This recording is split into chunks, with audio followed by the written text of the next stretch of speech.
आज श्री कृष्ण की मुस्कुराहट रोके नहीं रुक रही है। अकेले ही महल की छत पर बैठे हुए कान्हा दूर आकाश में चंद्र की तरफ निहारते हुए मंद मंद मुस्काए जा रहे हैं। कान्हा बार बार पीछे मुड़कर भी देख लेते हैं कि कोई उन्हें देख तो नहीं रहा, और फिर अपने ख्यालों में खोकर मुस्कुराने लगते हैं। उसी समय अर्जुन वहां आ गए। अपने सखा कृष्ण को अकेले में मुस्कुराता देखकर अर्जुन ने उनके आनंद में विघ्न डालना उचित न समझा और चुपचाप एकांत में खड़े होकर भगवान के दर्शन करने लगे। अर्जुन सोचने लगे, आखिर भगवान श्री कृष्ण को इस चंद्र में ऐसा क्या नजर आ रहा है जो ये इतना मुस्कुरा रहे हैं। और फिर अर्जुन ने गौर से चंद्र की ओर देखा तो वो आश्चर्यचकित रह गए। चंद्र में अर्जुन को साक्षात श्री राधा रानी के दर्शन हुए। श्री राधा रानी भी यमुना के किनारे बैठी यमुना की श्यामवर्ण लहरों में अपने सांवरे के दर्शन कर रही थी और मुस्कुराती भी जा रही थी और कान्हा से बात भी कर रही थी। देख रहे हो कान्हा, आपके सखा अर्जुन चुपचाप हमारी बातें सुन रहे हैं।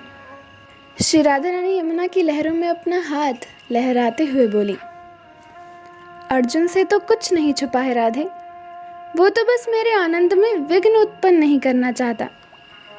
श्री कृष्ण गोरे चंद्र की ओर निहारते हुए बोले, अगर ऐसा है, आपको अर्जुन इतना ही प्रिय है, तो आपने गीता का ज्ञान देते समय अर्जुन से एक बात क्यों छुपा के रखी? राधा रानी इठलाते हुए बोली, वो इसलिए राधे कि उस बात को सुनाने के बाद अर्जुन को वही समाधि लग जाती और वो युद्ध आदि कुछ भी नहीं कर पाता। श्री कृष्ण महल की छत के एक किनारे से दूसरे किनारे की ओर जाते हुए बोले, ठीक है कान्हा, अब हम कल बात करेंगे, अर्जुन आपके निकट आ रहे हैं। राधा रानी ने ऐसा कहते हुए अपना आंचल यमुना के शांत जल में लहराया, जिससे जल में विक्षोभ उत्पन्न हुआ और वहीं से श्री कृष्ण की छवि अदृश्य हो गई। उधर कान्हा जी ने चंद्र के सामने हाथ फेर कर उसे बादलों से ढक दिया और राधा रानी की छवि वहीं से अदृश्य हो गई। अर्जुन हिम्मत करके श्री कृष्ण के सम्मुख आए और हाथ जोड़कर बोले, क्षमा करें प्रभु, लेकिन ऐसी कौन सी बात है जो आपने गीता के ज्ञान में मुझे नहीं बताई?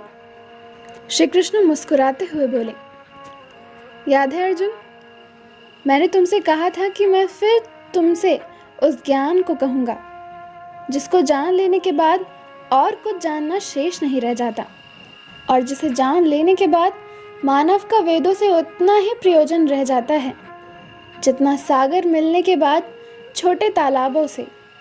और इतना कहकर मैं चुप हो गया था। हाँ प्रभु, मुझे याद है, आप वेदों का सार बताते बताते चुप हो गए थे, अर्जुन ने विस्मृत होकर कहा। कान्हा ने आकाश की ओर देखा, चांद पूरी तरह छिप चुका था, और फिर अर्जुन के कंधे पर हाथ रखकर बोले, राधा नाम ही सब वेदों का सार है अर्जुन। राधे की कृपा को जान लेने के बाद और कुछ जानना शेष नहीं रह जाता, बस राधे ही एकमात्र जानने योग्य है। राधा नाम जपने मात्र से ही मनुष्य सब वेदों का पार पा लेता है, और इस प्रकार गीता के पूर्ण ज्ञान को पाने के बाद अर्जुन समाधि के योग्य हुआ।